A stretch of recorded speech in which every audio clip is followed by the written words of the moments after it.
You're listening to Inside Israel Today with Gil Hoffman on the Land of Israel Network.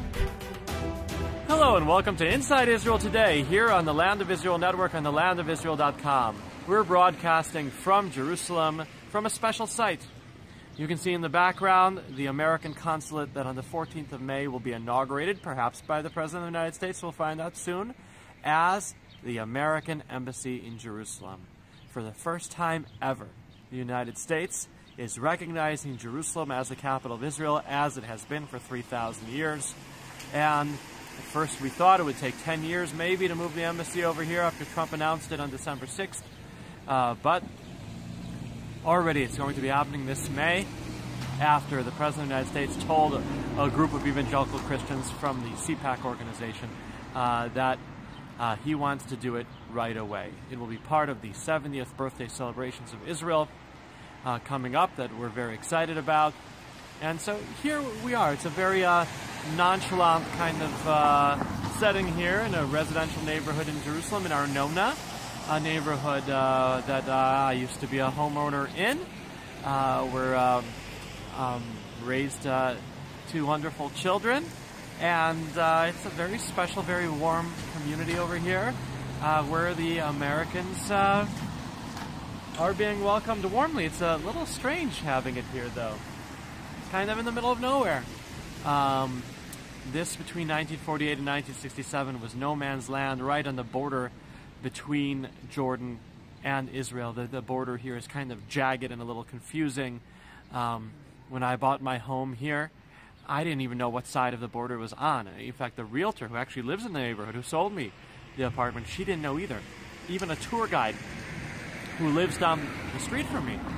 Tour guides tend to know everything. He didn't know what side of the border I was on. I didn't know what side of the pre-67 border I lived on until I was looking for directions on Google Maps, and I saw a dotted line going through my house. Until then, I didn't know that I live in Israel and I go to the bathroom in occupied Jordan. That every time I pish, I'm an obstacle to peace. And but Jerusalem has grown so much since then. It's blossomed for Jews, Christians, Arabs, Muslims, and we have here now in Jerusalem this building where Israeli Arab security guards who ask you tough questions and take away your cell phone and don't let you bring it in, and Americans and Jews and Christians and Muslims there who help you behind the counter over there. I was here recently to get a social security card for my daughter, and maybe one day I'll be able to come here and change her birth certificate, which currently says just Jerusalem, and it will say Jerusalem, Israel, which would be wonderful. Now, this is a move that was unexpected. I can tell you that on my show I said that I did not think that it would happen, and I was very proud to have been proven wrong. There are a couple different communities that were responsible for the President of the United States feeling that this was the right thing to do. One was Christian evangelicals, who I know we have a lot of listeners here on the Land of Israel Network, and we appreciate them. We appreciate their growing presence in the United States, who tell the Trump administration that they have to do the right thing, that God gave this land to the Jewish people. And that influence is extremely appreciated. But I think people haven't talked enough about also the influence of believing Jews. It's not only believing Christians. I don't remember the last time you had so many believing Jews who had such an important role in the White House. Perhaps the person closest to the President of the United States is Jared Kushner, his son-in-law, an Orthodox Jew, and his daughter, Jared's wife, Ivanka Trump, is certainly someone who has a lot of influence on her father, and they are raising their children as modern Orthodox Jews there in Washington after being in New York. And they have told the President of the United States that it will not hurt Israel's security or the security of America or the security of the people around the region to move the American embassy over here from Tel Aviv.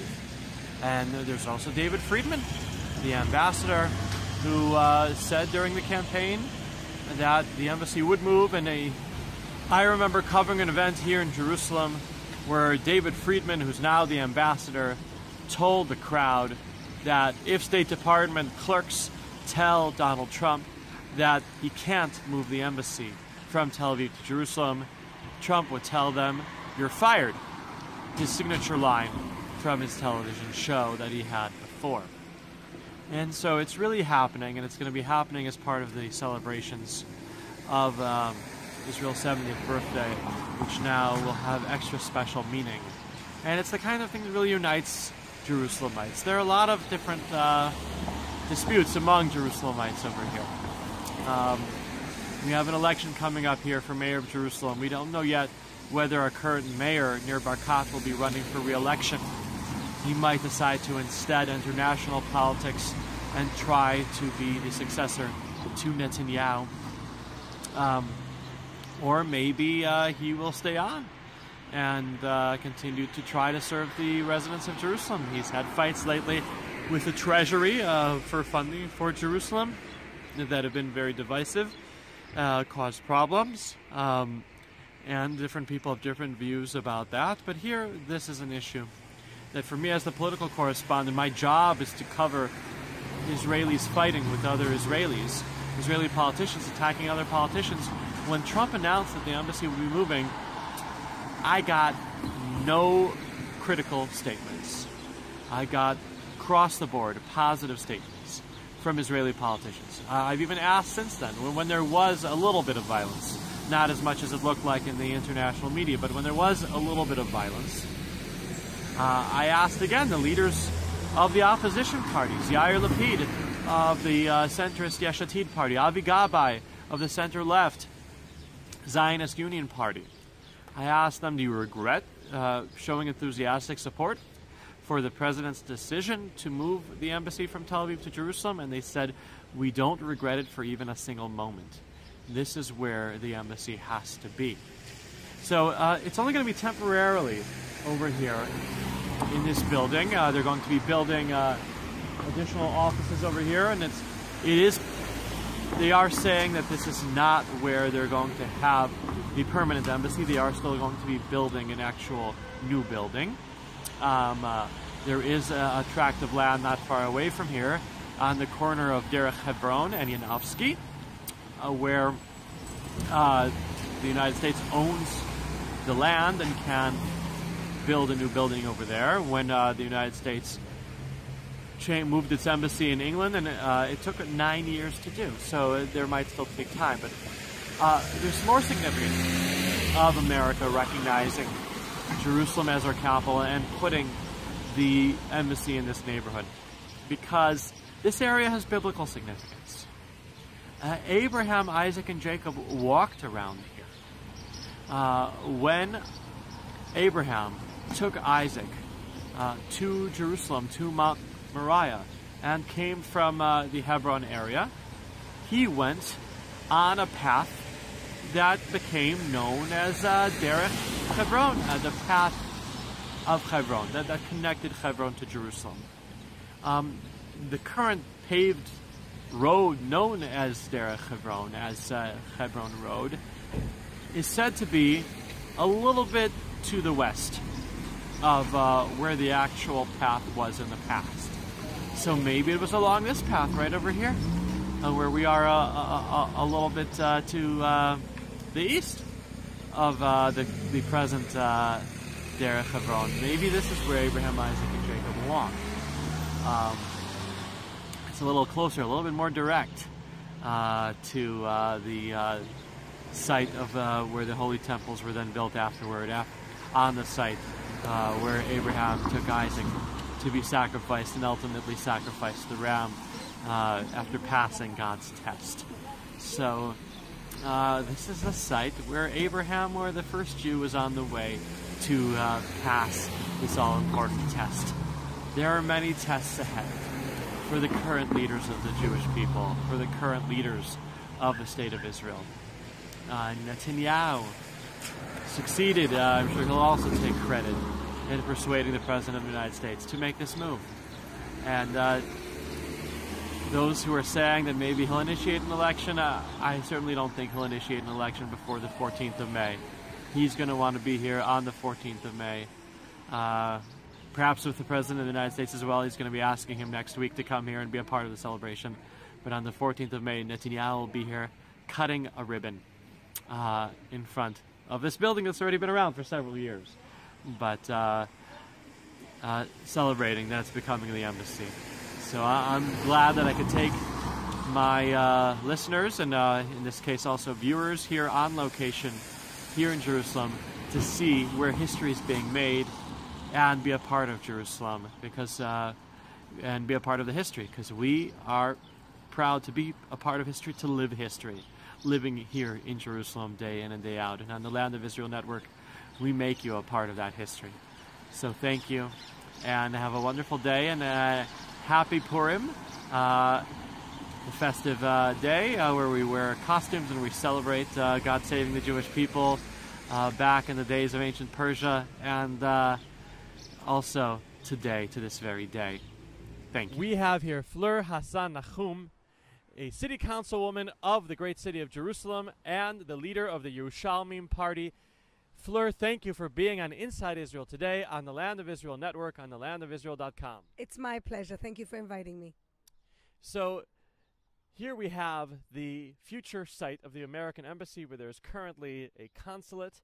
What is the significance of the American decision by the President of the United States to move the Embassy of the United States right here to Jerusalem? Well, you know, this is where it always should have been. We in Israel know where our capital is. We have the sovereign right to decide where our capital is. And this is a decision which is extremely significant in terms of the geopolitical consequences of it.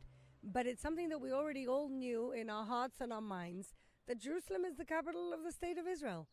The recognition by America, which happened a while back, but they kept delaying the actual move because they felt that politically it was sensitive, that is something which I think can have amazingly positive effects, and we're very happy about it.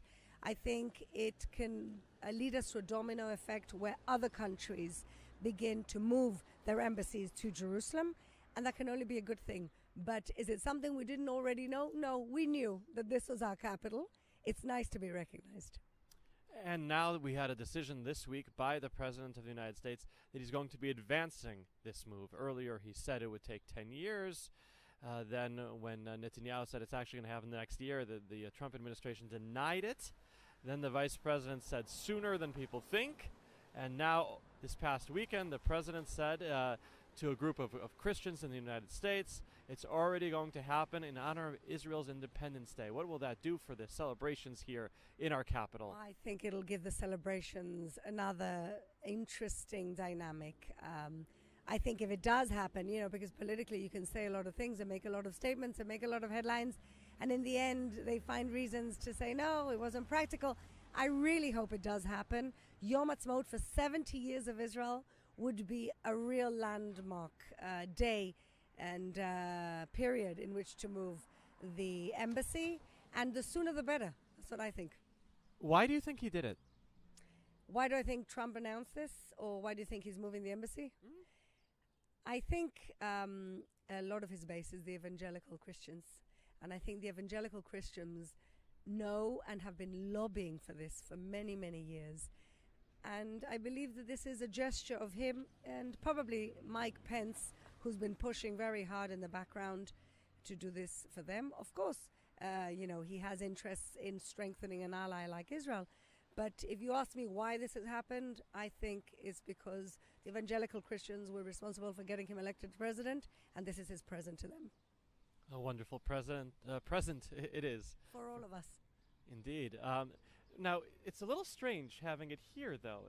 We're here on what was between 1948 and 1967. We're here where between 1948 and 1967 it was no man's land.